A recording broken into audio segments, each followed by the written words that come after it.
The week my marriage ended, I got married again. Not out of love, not out of desperation, and not out of anything that makes a good romantic story. I did it because a woman I had never met knocked on my door and showed me documents that proved someone had been quietly dismantling my life for over a year, and I was already the one who looked guilty on paper. I'm Ryan, 34. I work in logistics coordination, and until that Monday, my life was exactly as unremarkable as that sounds. Same alarm every morning, same route to work. Married to Hannah for 3 years, together for 5, and from the outside, everything looked the way it was supposed to look.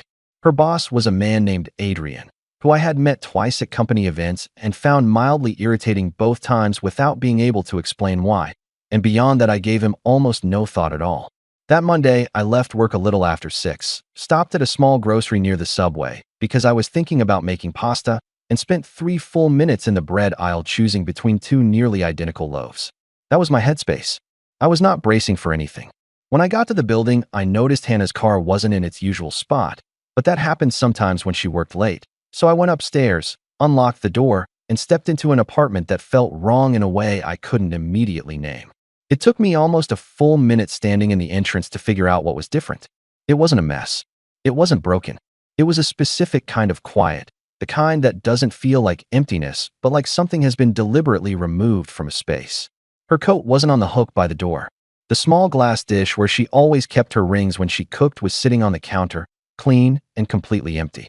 I went to the bedroom and opened the closet.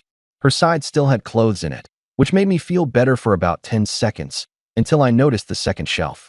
The fabric box she kept up there, 2 shoe boxes she treated like they mattered, a small canvas bag she'd had since before we met, all gone. Clean gaps in the clutter where those things used to be. The bathroom was worse. Her moisturizer, her specific brand of shampoo, the small framed photo of the 2 of us she kept on the windowsill from a wedding we'd attended 2 summers ago, gone. The surfaces looked neat. Not like someone had rushed. Like someone had been thoughtful about what they were taking. My first reaction, and I want to be honest about this because it still embarrasses me, was not that she had left.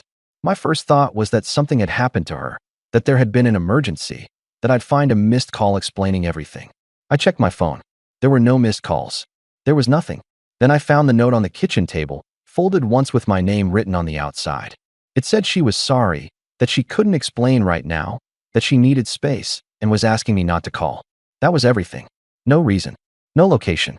No indication of who she was with or where she was going. I read it 3 times, put it down, picked it up, and read it 2 more times. Then I stood in the kitchen and almost automatically started putting the groceries away. I put the pasta in the cabinet. I put the bread on the counter. I closed the refrigerator and leaned against it and felt absolutely nothing clear. Just a flat, wide numbness, like the moment right after a bad impact when your body hasn't decided what to feel yet.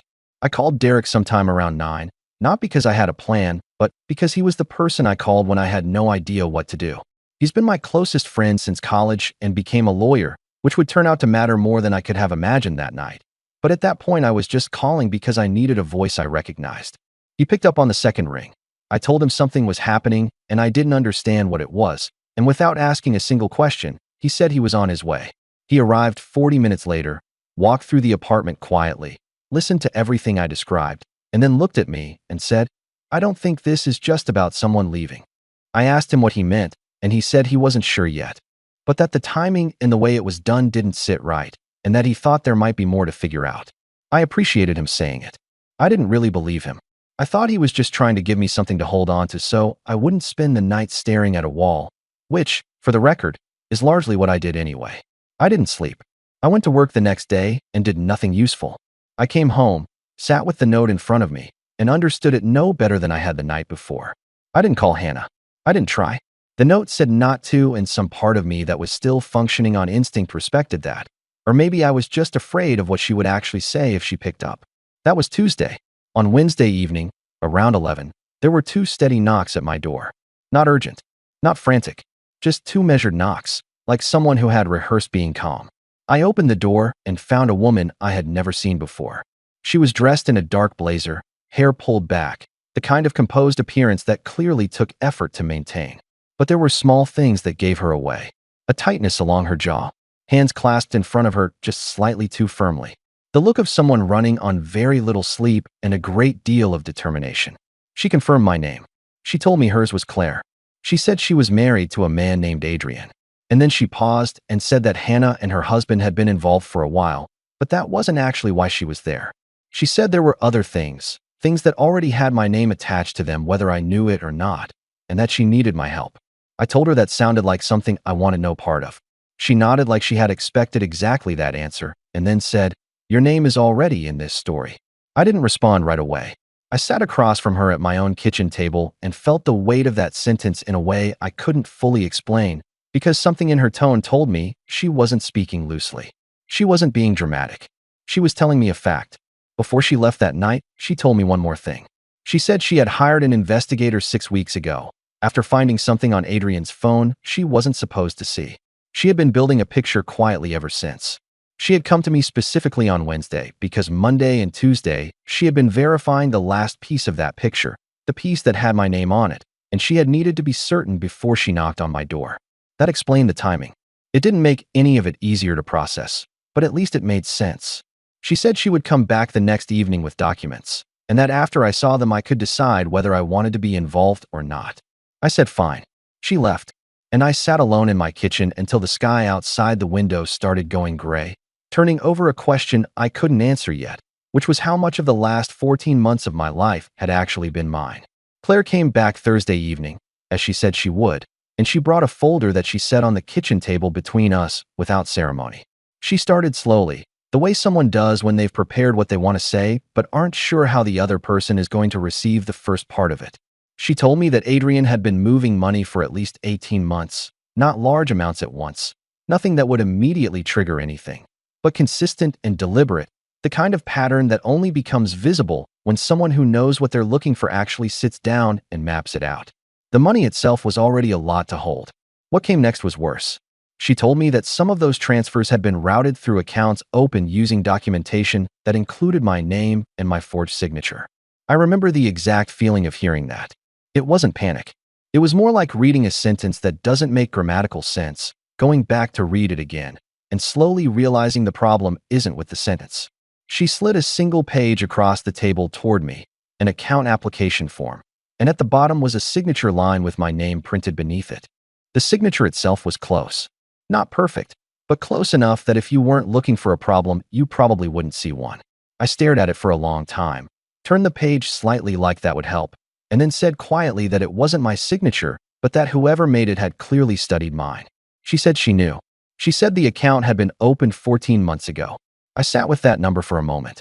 14 months ago, Hannah and I had been talking about whether to adopt a dog and arguing mildly about repainting the living room. I had been completely unaware that anything around me was being rearranged. She showed me transaction records next, 2 pages, highlighted in sections, and walked me through them the way someone does when they're thinking out loud alongside another person rather than delivering a presentation. The individual amounts were not enormous, but the total, which she wrote on the corner of the page and turned toward me, made my chest feel tight. All of it traced back, on paper, to an account with my name on it. I asked her directly why I should believe any of this was real and not a setup aimed at me specifically. She didn't get defensive. She said she understood exactly why I was asking, and that the only answer she could give me was that everything was verifiable and I could take it to anyone I trusted and have them confirm it independently. Then she said something that I kept coming back to later. She said that if I did nothing, and this went forward without me, the paper trail as it currently existed made me look like a willing participant. That wasn't a threat. It was just the shape of the situation. I texted Derek from the bathroom while she waited at the table, just a short message telling him I needed him to look at documents as soon as possible. He responded in under 2 minutes and said he would come by in the morning. When I came back, Claire had poured herself a glass of water from the tap and was sitting with both hands wrapped around it looking at nothing in particular.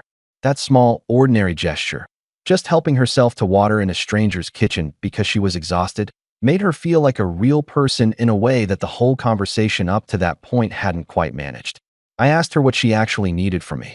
She explained that accessing certain parts of the legal process, specifically disputing the fraudulent documentation and tracing the money, would move significantly faster if there was a direct legal connection between the 2 parties most affected by the fraud. Then she said that one way to establish that connection quickly was through marriage. I heard the word and said nothing for a moment. She said she knew exactly how it sounded, that she wasn't asking me to pretend it was normal, and that without that connection the legal process would take much longer, and in the meantime I remained exposed. She also said something I hadn't considered, that a spouse has access to certain proceedings and protections that an unrelated third party simply doesn't have, and that in a case built around forged identity documents, that access could be the difference between clearing my name in months versus years. I told her I needed to think. She said that was fair, but that the other side was not standing still. She left, and I sat alone until the sky went gray again, which was becoming a habit. Derek came over the next morning before I'd eaten anything or slept more than an hour. I laid everything out in front of him, every document, every number, everything Claire had said. He went through it the way he does when something actually has his full attention, quietly and completely. And when he finished, he said the signature issue alone was significant, and the transaction trail was not something that could be easily explained away. He said that if everything Claire had shown me was accurate, doing nothing was not a neutral position. I asked him about the marriage idea. He was quiet for a while. Then he said it wasn't the strangest legal maneuver he'd come across, and that depending on how standing worked in this specific jurisdiction for financial fraud cases, it might accomplish exactly what she was describing. He also said that if any part of what she'd shown me was fabricated, I'd be walking into something much worse than what I was already in. That was the moment I realized I had already made up my mind, not because I was certain, not because I trusted her completely, but because the alternative was doing nothing while my name sat on documents I had never signed, attached to money I had never touched, in a process that was already moving with or without me. I called Claire and told her I would do it. We went the next morning. City office, short wait, a clerk who processed the paperwork with the energy of someone who stopped wondering about the people behind it years ago. We said what we were supposed to say, signed what we were supposed to sign, and walked back out into the street. We stood on the sidewalk for a moment without speaking. It felt nothing like a decision that would change my life. It felt like a procedure. By the end of that week, Derek had connected us with two attorneys who worked in financial fraud and asset recovery. The first meeting with them was the kind where every answer comes with a qualifier and every timeline has 3 conditions attached. They confirmed the signature was forged. They confirmed the account activity was flagged in a way that would be very difficult to defend in a formal proceeding. And then near the end of the meeting, one of them looked at me and asked whether I had any reason to believe Hannah had known about the accounts before she left. I didn't answer immediately. I thought about the 14 months. I thought about the timing of her leaving, the cleanness of it, the fact that she had taken exactly what she needed and left everything else. I thought about how the note said she couldn't explain right now, not that she didn't know, not that she was confused, just that she couldn't explain. The attorney didn't push. But the question followed me out the door and sat in my car with me on the drive home. I wasn't angry, not exactly, or maybe I was, but it was buried under something heavier and slower. What I kept coming back to was not the betrayal in the way people usually mean that word. It was the architecture of it, the planning, the 14 months, the signature that looked enough like mine to pass a casual glance. Somewhere in the middle of what I had believed was my regular, unremarkable life. A structure had been built around me that I had never seen and never agreed to. And by the time I found out it existed, I was already inside it. The weeks after that Friday in the city office were nothing like what people imagine when they hear a story like this. There were no confrontations. There were no dramatic moments. There was mostly just waiting and paperwork, and the particular kind of exhaustion that comes not from doing too much, but from being in a state of constant low-level alertness with no clear endpoint in sight. Derek stayed involved, checking in every few days, passing things between me and the attorneys, and I was grateful because most of what the attorneys said required translation. Everything was conditional. Everything depended on something else being confirmed first. I stopped asking for timelines. About 2 weeks and I got a message from a number I didn't recognize. It was short and written in a tone that was trying very hard to sound reasonable, the kind of message where every sentence is technically calm, but the pressure underneath it is unmistakable. It said that things had gotten complicated, that there was room to resolve this quietly, and that it might be in everyone's interest to talk before it went further. I read it twice and put the phone down. I want to be honest about what happened in the next few minutes because I think it matters. My first instinct was actually to respond. Not out of anger, just out of that reflex most people have where a message feels like it requires a reply. I picked the phone back up twice. I put it down twice. And then something shifted and I just didn't. I showed it to Derek and he told me not to engage. And by that point, I had already arrived at the same conclusion on my own, which felt like a small but meaningful difference from how I would have handled things a year earlier. Work during that period was its own strange parallel track. I went in every day, sat at my desk, did my job. My colleagues knew something was off because I was quieter than usual, but no one pushed, and I didn't explain. The routine helped, not because it distracted me, but because it kept me from spending entire days inside my own head. In the evenings, I started cooking more seriously, trying recipes I had never had a reason to attempt before, and there was something genuinely grounding about the mechanical focus of it, following steps, producing a result, cleaning up. It gave the hours a shape when everything else felt shapeless. Claire and I were in regular contact during this period, which was different from what I had expected. I had assumed our arrangement would be mostly distant and transactional, but she was involved in the case in a hands-on way that meant we spoke several times a week. She was focused and direct, and occasionally sharp in a way I came to respect even when it caught me off guard. What became clear over those weeks was that she wasn't just navigating a legal situation. She was also protecting 5 companies she had built from nothing, businesses that Adrian had had access to, and the exposure on her end was in some ways larger and more complicated than mine. She didn't talk about that directly very often. She didn't need to. You could see it in how she thought through problems, always 3 steps ahead, never letting sentiment slow down a decision that needed to be made. About a month into the process, one of the attorneys called with something that shifted the whole texture of the case. She said they had found a date discrepancy in the documentation the other side had submitted, small enough to look like a clerical error, but significant enough in context to suggest the records had been altered after the fact. What she didn't mention on that call, and what I only found out later through Derek, was that I had actually been the one to spot it first.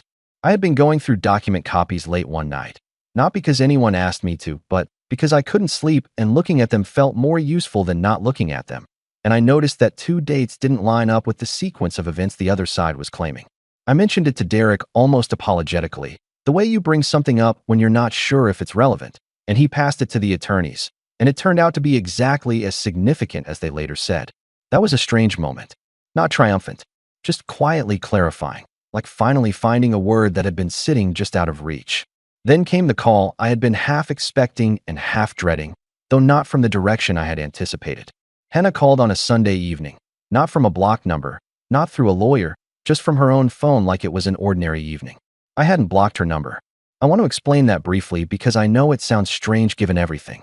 I hadn't blocked it because some part of me had been waiting, not for reconciliation, not for an explanation that would fix anything, just for whatever the next thing was going to be.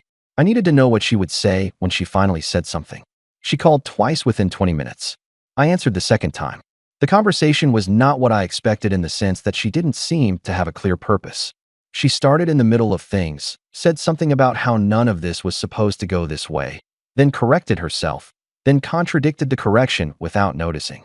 She said she hadn't known about my name on the documents, and then a few sentences later said something that implied she had known at minimum that something was being arranged involving me. She didn't catch the contradiction. I listened without interrupting. I didn't ask clarifying questions. I didn't tell her what I knew or what I could now demonstrate. When she finally slowed down, I told her calmly that it was better to let the legal process handle things from here, and I ended the call. I sat quietly for a while afterward. What I felt was not closure, and it was not anger. It was more like finally being able to set something down that I had been carrying without fully realizing how heavy it was. 3 weeks after that call, the attorneys told me Hannah had begun cooperating with the investigation. I don't know exactly what prompted it, whether it was legal pressure, whether something between her and Adrian had broken down, or whether she had simply reached a point where maintaining the position she was in cost more than changing it. I found that I didn't need to know. What it meant practically was that the version of events the other side had been maintaining was no longer something they could hold together, and that the inconsistencies which had been individually deniable were becoming very difficult to explain as a pattern. The pressure became visible in small, observable ways after that. Response times got longer. The language in their filings got more careful. There was a general shift from confidence to management. None of it resolved quickly, and I want to be clear about that, because I think people expect a story like this to have a moment where everything snaps into place. It doesn't work that way. There were days that were genuinely hard, days where the whole thing felt absurd and exhausting, and I couldn't see a clean way through it. But there were also days where I noticed something new in myself, a kind of steadiness that hadn't been there before, not happiness, not satisfaction, just the particular calm of someone who has stopped waiting for things to happen to them and started paying attention instead. As of now, the process is still ongoing. There are things unresolved and timelines that remain uncertain. I am not on the other side of this in any clean or final sense. But I am somewhere genuinely different from where I was the night I stood in my kitchen reading a short cold note that told me nothing and somehow told me everything. I think about the 14 months sometimes. I think about the signature on that document that looked enough like mine to be convincing. I think about how much has to be decided in advance for something like that to work, how many small, deliberate choices have to be made over a long stretch of time by someone you are sharing a life with. And then I stop, because I have learned that there is a point where trying to understand something fully stops being useful and becomes a way of staying in a place you have already left. What I know now that I didn't know the evening I spent 3 minutes choosing between two nearly identical loaves of bread is that the life you believe you are living and the life that is actually being constructed around you are not always the same thing. And the only real choice, when you finally see the gap between them, is what you decide to do next. Honestly, the main takeaway here is that being a good, quiet person doesn't protect you from legal or financial ruin. Ryan was so focused on his daily routine that he missed a year's worth of identity theft happening right under his nose. The lesson is simple. You have to monitor your own paperwork and finances because once your signature is forged and the money is moved, I didn't know won't save you from a lawsuit or jail.